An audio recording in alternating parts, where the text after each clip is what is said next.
Business to Retail podcast, and today we're going to talk about how to get inside your customers' minds and see what it is they're thinking.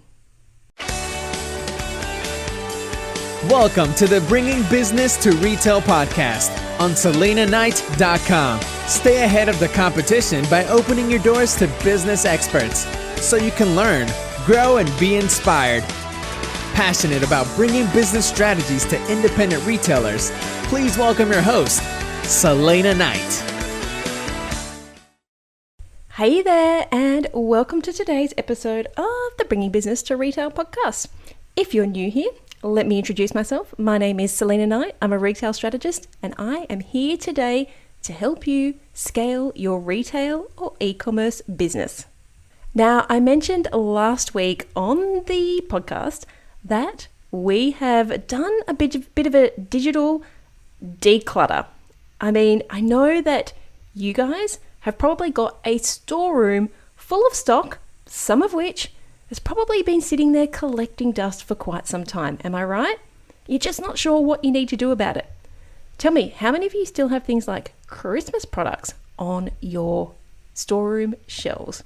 Yeah, I see you. Well, I'm going to admit that I kind of had the same thing. Now, sure, it wasn't Christmas products, but we had a lot of stuff filling up our digital shelves, a lot of products, a lot of resources that we should have been selling and have sold in the past, but haven't really been consistent with when it comes to selling them. And it's really easy to do, right? I know it's literally the same thing as getting in some stock, and when stuff doesn't sell, you pull it off the shelves, you stick it in a box, and it goes into a deep, dark corner.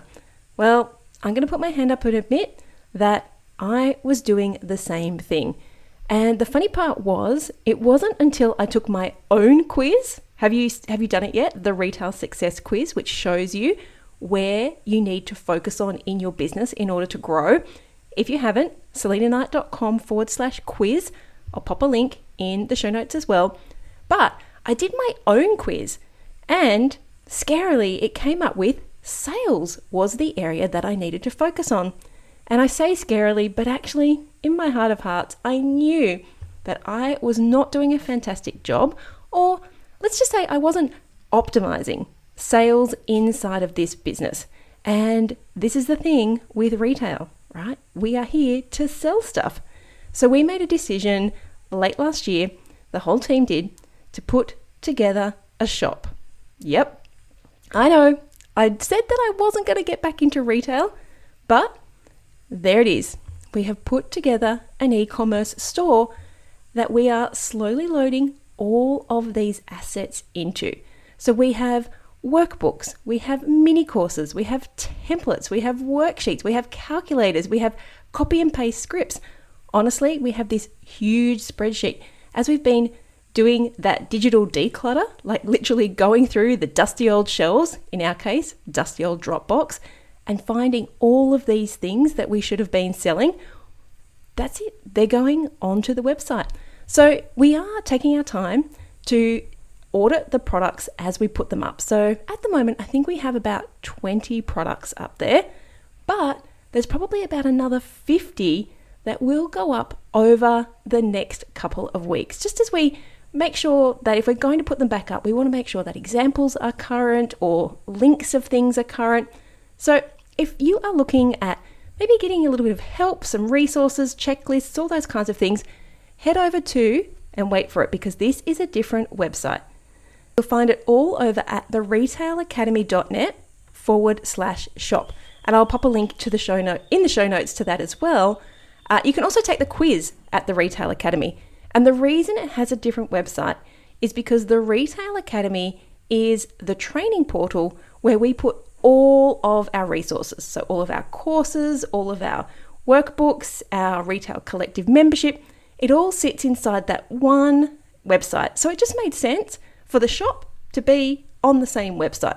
So check it out when you get a chance, theretaileracademy.net/shop. Now, today's episode is one that is a little bit dear to my heart because I love a little bit of pop psychology. I haven't done a psychology degree. But I love, and if you've been on the podcast for a while, you know that I just nerd out when we get behavioral scientists in or people who deal with the brain. I love knowing the reasons behind why we do things. So today's episode is not so much about that psychology, because that's a whole course in and of itself. But today I'm going to show you some really simple, 4 simple ways that you can find out what your customers are thinking. And the great part is, none of this costs anything at all. Okay? That's like your favorite resource, am I right? So why do you want to know what your customers are thinking? Well, the reason for that is, if you can understand where they're coming from when they're doing their shopping, whether it's online or offline, it means that you can target the information that you present to them, whether it's images or blog posts or social media content or product descriptions. You can tailor all of that to hit those points in their brain, those leverage points where they go, yeah, this is the thing that I was looking for. So instead of having something stock standard, you're customizing the whole shopping experience to be exactly what your customers are looking for. And of course, if you're hitting all those buttons, pushing all those buttons, if you're pushing all those buttons, it means the barrier to purchase is going to go down. They're going to find it easier to click buy now, or if you're in store, because this stuff you can use in store as well, if you're in store, they're going to take it to the counter and they're going to buy it. So, are you ready to learn the 4 tools that you can use to find out what your customers are looking for? Yeah? Okay, let's jump in. The first one is really simple, and you probably slap your head and think, slap your forehead and go, why didn't I think of this before? This is probably my first port of call whenever I'm thinking of, in my case, creating a new product for you guys, but in your case, thinking about a new product range or how to market a product. Maybe you've got a great product and it's not moving, and it doesn't have to be a product you design. Maybe you've just got some stock that isn't moving. But the first one is Facebook groups search. So how does it work? Simple. Go into a relevant Facebook group. In your case, it might be, if you've got a baby store, you should be in your local mums groups. Or if you sell dog beds, you should be in the local pet groups. So just finding these groups that are relevant and going over on the left-hand side on your desktop and using the search function and typing in whatever it is you're looking for. So maybe I just bought Cav a dog bed, okay? I'll totally admit I succumbed to Pinterest ads. And I reckon I could probably buy 500 things every single week that appear, all those gadgets that appear on Pinterest ads. I have refrained up until now, but I did buy Cav, the greyhound, a cloud bed. Have you seen them? They are, in his case, they're 1 meter wide, so kind of 3 feet, and they're made of vegan fur, which basically just means they're fluffy, and they have a rim around the outside. Now, the reason I bought it for Cav is because greyhounds are obsessed with putting their necks on things. They lay at the weirdest angles. They look like they're pretzels half the times, and they love like having their neck at a right angle to their body. Totally strange. You got to wonder how they do it, but they do. And so they love beds with rims. And in his case, he just has a big cushion. He'll often squish the cushion up at one end just so he has a pillow. So finally, I succumbed to buying him a cloud bed. It hasn't arrived yet. When it does, I'll give you an update. But let's just go with dog beds. Say you sell dog beds.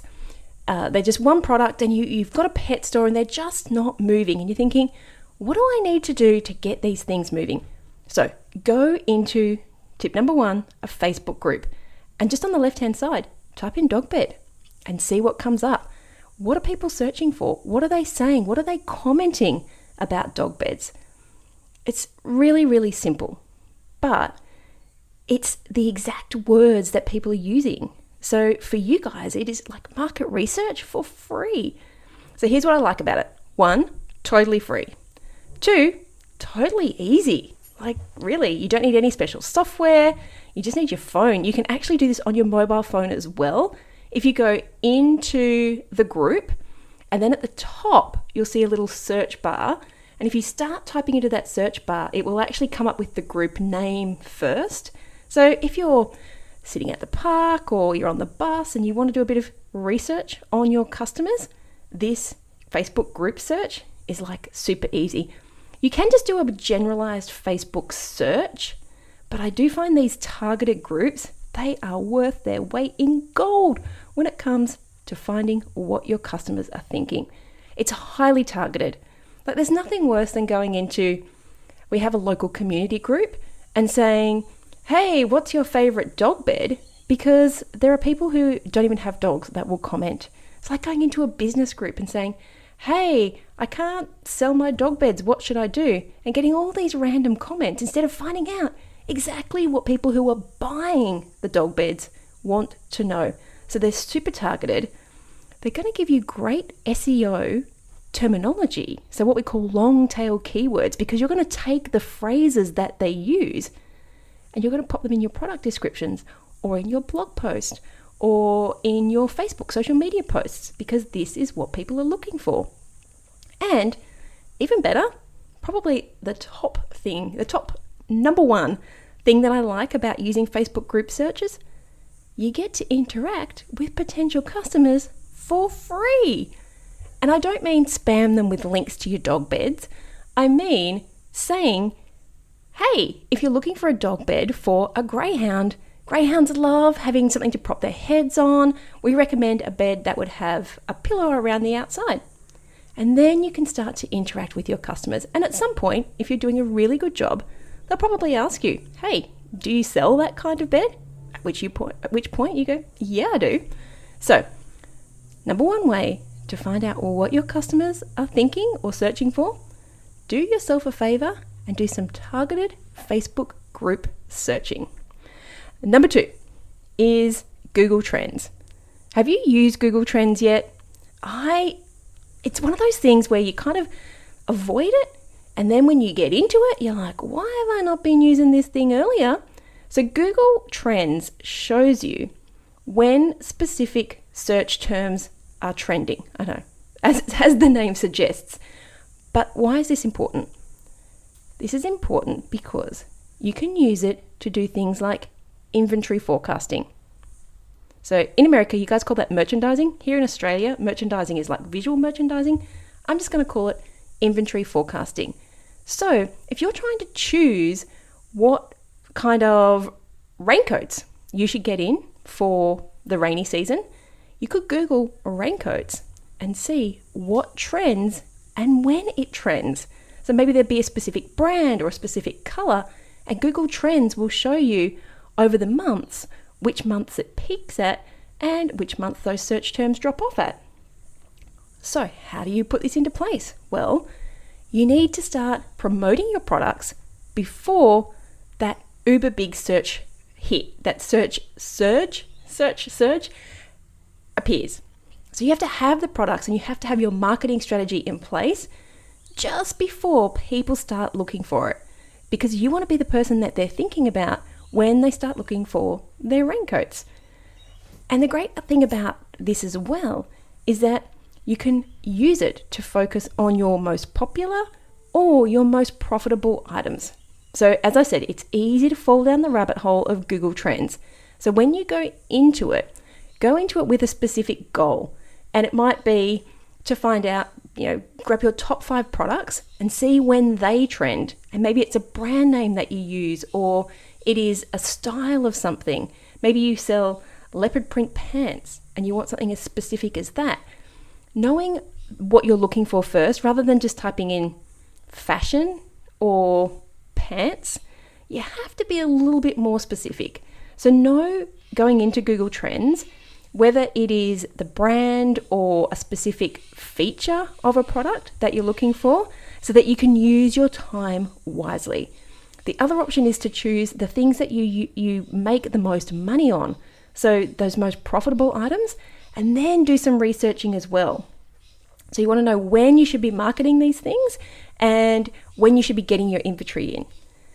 But the other thing I like about Google Trends is you can also see related topics and related search terms. And this is important because maybe you're overlooking something. Maybe you call a raincoat an anorak, but people are searching for raincoats. So when you go into the Google Trends, when you go in there and you type in, navy raincoat, this software is going to show you what other related topics are and other related search terms are, because you could be potentially editing your product descriptions, or maybe you could answer some of these questions inside of your product descriptions. Okay, you'll understand it a little bit more when you go and have a bit of a search. It's all free, remember that? So the other thing that, just before I forget, the other thing that I was about to say was you also can see if the search term is trending by location. So if you are, for example, here in Australia, you may find that lots of people in New Zealand are searching for that product. And maybe you've sort of avoided doing international shipping because it's just that little bit too hard. You've thought about it, but it's in the too hard basket. But if you can see that there is a specific location that has a huge search volume or a trend volume of a specific product, it means that you could dig a bit deeper and see whether you should be shipping internationally, even if it's just for that one product or that one range of products. So Google Trends is my second favorite thing to use to find out what your customers are thinking and what they're looking for. And the next one, if any of these tools have to get 5 stars for interface, the one that wins is Answer the Public. So Answer the Public is this super cool website, and when you first go to the homepage, they used to have this kind of grizzly old guy and video scratching his head and looking around. It just recently changed to something, and I was like, where's the old guy? It's just a really fun interactive. It means nothing to the actual product, but it's a really fun interaction tool. And I like Answer the Public because it is both visual, so Elizabeth uses it a lot for our content writing, and it works in dot points. So if you are type A, like me, you just work in dot points, you can just choose the format of dot points. But if you're a visual or creative person, you can choose these beautiful kind of flowy wheel diagram things. I just turn that off because that doesn't work for my brain. But Answer the Public generates actual user queries based on keywords.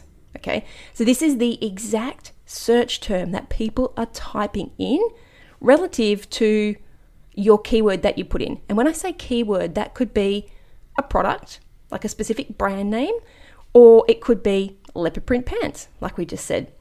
So the next step of this is, if you're a visual person, I'm waving my arms around right now because it builds out this kind of spider's web of the questions that people are asking, and then it's broken down into groups. So there's like what, why, when, how, and are.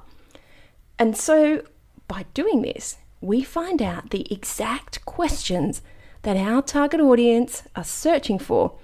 And that's what SEO is. Like, I never proclaim to be an SEO expert, but knowing what your customer's thinking is kind of like stealth SEO. Like, you don't even have to know all the things. I do recommend that you do know the things, but this is the best way to kind of dip your toe in the water and get some SEO juice, because you're going to be answering your customers' questions. So the best part of Answer the Public is it shows the exact phrases. So for example, leopard print pants. I'm saying leopard print pants because one of my one-on-one clients is opening this super cool store with really statement pieces of clothing, and leopard print pants is one of the things that we have been looking at. So I typed in leopard print pants, and here are the questions, the exact phrases that people were using. First one, where to buy leopard print pants? Kind of important, right? Are you using that search term? Are you putting that anywhere on your website, anywhere on your Facebook ads, anywhere on your social media content? The next one was, what goes with leopard print pants? Mind blown. That was me doing the You know, when you put your fingers near your ears and you do like the explosion? Mind blown. What goes with leopard print pants? You could do so much with that. One, quite simply, answer that question inside your product descriptions. You could also write a blog post. You could create so much social media content about outfits to wear with leopard print, like outfits to wear that include leopard print pants. And you could do flat lays on your product page showing what goes with leopard print pants. Hashtag cross sells, hashtag upsells, selling more stuff by answering the questions that people are asking. Okay, next question that came up was how, so we had where to buy, what goes with, how to wear leopard print pants. Again, this is your social media content, this is your product description, this is your blog post, this is even in your Facebook ads. Having these questions out there, having access to these questions means that when you put your content out there, people are just going to be like, oh my God, it's like they know what I'm thinking. There was also how to style leopard print pants and how to match leopard print pants. And then there was one more that was kind of off to the side, and it was a related term, and it was leopard print trousers with pockets. And when I saw that, I immediately called my client and was like, people are searching for leopard print trousers with pockets. If these pants that we've been looking at have pockets, we need to make a great big deal about it. Do you see what I mean? This is an opportunity for you guys, and it's costing nothing. When you are struggling to work out what you need to be posting on social media or how to write a proper product description, the answers are all here at your fingertips, just waiting for you to use them. So guys and girls, if you sell leopard print pants with pockets, you need to make a big deal out of it. Okay, so the first one was Facebook group search, second one was Google Trends, third one was Answer the Public, and my fourth tool is Ubersuggest. Now, this is kind of like all of those things put together on steroids. It's a tool from Neil Patel, and dude is a SEO and keyword and traffic mastermind guru. He's been on the podcast. He's kind of known as the marketing guru, one of the biggest marketing gurus in the world. And Ubersuggest shows you, again, we're talking about SEO. It allows you to reverse engineer your competitors' SEO. It allows you to reverse engineer your content marketing. So content marketing is those things we were talking about earlier, your social media, your blog posts, your Facebook ads, all that kind of stuff. Sorry, not Facebook ads. Facebook ads are part of your social media marketing strategy, but you can put all those together and you'll get long tail phrases, you get hundreds of suggestions of keywords. So I did a quick look and I typed in dog bed. And here's what I saw straight away on the overview. It tells you how many people were searching for dog beds, and it was 135,000. And it says in big letters, this is a high level search term. Yay! However, when you go and have a look, it's actually quite difficult to rank for dog bed. It's quite an expensive task. So as you scroll down, it gives you keyword ideas. And this was things like dog bed large, dog bed ramp, dog bed Kong. And it shows you how many people are searching for those things, which is great. But as you go down a little bit further, it starts to give you some ideas, and it shows you content ideas. So content ideas are pages or posts that other people have posted that have gotten great engagement. So the first one that comes up is 7 surprising reasons your dog should sleep on your bed every night. It has had 1.1 million Facebook views and nearly 50,000 Pinterest views. It's got 89 backlinks. So whilst you may not have written that content, if you are looking to get some engagement, if you're really struggling and you need to be posting something, it's kind of like a meme thing, right? You sometimes just need some engagement. You could be reposting some of these content ideas to boost your engagement. You could pop them into a newsletter to get people interacting. You can reference them. You could do an editorial or a roundup post and link back to some of these articles, which means the pages that you're putting it on are going to rank higher. So without even getting into all of the backlinks and the SEO and all the jargon, something like Ubersuggest is just going to give you some really easy ways to fill up your social media marketing calendar and know what people are searching for.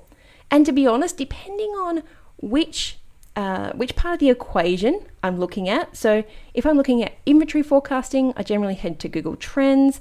If I'm writing product descriptions, I'll go to Answer the Public. If I'm looking at like content marketing and strategy, I'll go over to Ubersuggest. And if I just want to basically find out what people are looking for, I love Facebook group searches. The other thing that I usually advise clients do with Facebook group searches is going in and, for example, I'll give you my example because it's super easy. I will go into groups maybe just once a week and I'll type in retail or e-commerce and I see what questions people are asking. And quite often it's like, hey, I've just opened an e-commerce store and could you give me some feedback? And so I'll just spend an hour a week going through some of my favorite groups and typing in those search terms and then going and answering the questions. So you build your authority this way, but people also get to know you as the person. So if you sell dog beds and you're helping people with dog bed questions, you become the dog bed person and people start to relate to it. So Facebook group search, don't go down the rabbit hole, but just set aside some time once a week, maybe 45 minutes or an hour, pick your 3 or 4 favorite groups and do the search because it really is that simple and that easy. But I love the fact that you get to engage with your customers. So depending on what it is you need help with, whether it's that interaction, whether it's that forecasting and search terms, whether it's knowing the exact phrases people are using or what kind of SEO, how to incorporate long tail keywords into your search engines, those are my 4 favorite tools. So just quickly going over them again: Facebook group search, Google Trends, Answer the Public, and Ubersuggest. I hope those have been super helpful for you. And I'd love it if you could hit me up with a reply or a review and let me know how they worked out for you. In fact, I'm not very good at asking for reviews of the podcast, so I'm going to put that out there now. If you love the podcast, if it's super helpful, I would love it if you could go to your favorite platform and leave me a, hopefully, 5-star review, because the more reviews we get, the more the algorithms put us up into the searches, which means we can help more independent retail and e-commerce businesses, and everybody wins. So you guys have a fantastic rest of your week. Let me know which of those tools are your favorite, and I'd love it if you could leave me a review. Have a great week. Bye. I hope you enjoyed this week's episode of the Bringing Business to Retail podcast. You can find all of the show notes over at selinaknight.com. If you found something that you heard today particularly useful, I'd love it if you could leave me a review on iTunes or Stitcher. And of course, feel free to share this episode with someone that you think could benefit by listening to it. Want more retail biz strategies? You can watch the Bringing Business to Retail TV show, where each week I'll answer a question or provide you with a simple, actionable retail biz strategy that you can implement in your business right away. If you have a question or a guest, I'd love to hear from you. Drop my team an email at podcast@selinaknight.com and I'll see you on the next episode. Have a great week.